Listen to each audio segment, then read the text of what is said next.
The baby went quiet during lunch. That should have been the signal. The dog caught it first.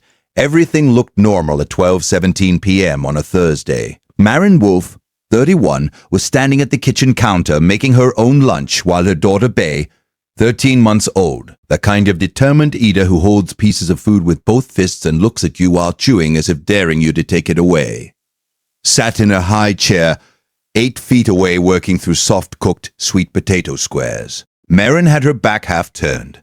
She was listening to a podcast on her phone. She had done this exact thing 400 times. Lunch was safe. Lunch was routine. Maren was allowed to make her own sandwich during lunch. The dog's name was Hector. He was a 4-year-old Great Pyrenees, 112 pounds, with fur the color of late afternoon snow and the temperament of something from a very old, very patient world. He had his usual lunch hour position, on the mat near the sliding door, chin on his paws, watching the yard. At 12:17, Hector stood up. He crossed the kitchen in 6 steps and stopped beside the high chair. He rose onto his rear legs, placed both front paws on the high chair tray, and pressed his nose directly toward Bay's face. Maren turned around. Hector, she pointed. He had done this before. Seeking dropped food from the tray. He crossed the kitchen and pushed his paws off the tray. He stepped back. Then he rose again. Same position. Nose toward B's face. Hector, no. She said it sharper this time. She glanced at Bay. The girl was sitting very still, not playing with her food, not looking around the way she usually did, sitting very still with her mouth slightly open and her hands at her sides. Maren looked at her for 1 full second. The color of Bay's face was off by a fraction. Not visibly alarming, just off. She was not making any sound. Maren crossed the kitchen in 3 steps and put her hands on her daughter and understood within the same second that Bay was not breathing.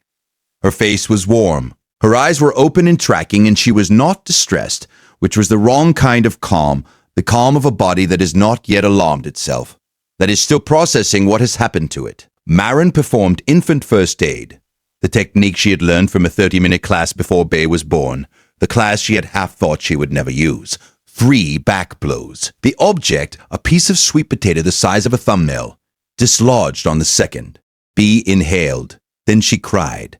Maren sat on the kitchen floor with her daughter and cried too. If you stay for stories about what animals sense before we do, you're in the right place.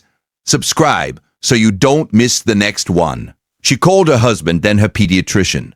Dr. Priya Nambiar, who had been their family pediatrician for 3 years, walked her through a post-incident assessment over the phone. She asked about the timeline. She asked specifically how long Bia had been silent before Maren intervened. Maren looked at the kitchen camera, the one they'd installed to watch the dog's behavior with Bia when they weren't in the room.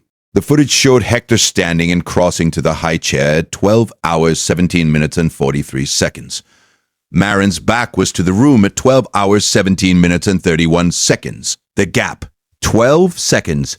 12 seconds of a baby silently choking before anyone in the room with functional human hearing registered that anything was wrong. Hector had been watching from the mat. He had registered the change. Dr. Nambiar said, on the phone, in an infant who begins aspirating, the absence of sound is the danger signal. The airway is compromised enough that the baby cannot produce a cry. Without that cry, a caregiver at normal distance will not know until they see it. 12 seconds is a very small window. You caught it because something else noticed first. Has your dog ever reacted to your baby going silent in a way that seemed wrong before you understood why? Tell us in the comments. These stories deserve to be heard. Hector had been lying on his mat watching the high chair all morning the way he watched everything. The long-boned, full-attention patience of a livestock guardian breed watching the thing under its care. When the pattern of the breathing at the high chair changed, when the small sounds of eating and moving and being stopped, he registered it in the way dogs register absences. The presence of silence where there should not have been silence. He didn't bark, he moved. Bia is 2 years old now. She eats with the same focused determination she always did. Hector still takes his lunch hour position on the mat by the sliding door. He still watches the high chair. Every guardian deserves to be recognized, even the ones who never asked for anything in return. Your stories like this matter to you? Subscribe so you never miss the next one. Maren keeps the footage on her phone. Not to watch, She has watched it once, and once was enough. She keeps it because 12 seconds is not a length of time that feels like anything when you are making a sandwich. And because the dog rose from his mat at 12 hours, 17 minutes and 43 seconds and crossed to the high chair before she heard anything at all. She keeps it to remember what she couldn't hear and what he could. Next story, a dog who behaved strangely for 3 weeks before a diagnosis that changed a family's life, and why nobody connected it until the end. The pediatrician added a note to BS file: infant with prior choking event, monitor high chair meals, reinforce infant CPR protocol. Marin signed a form.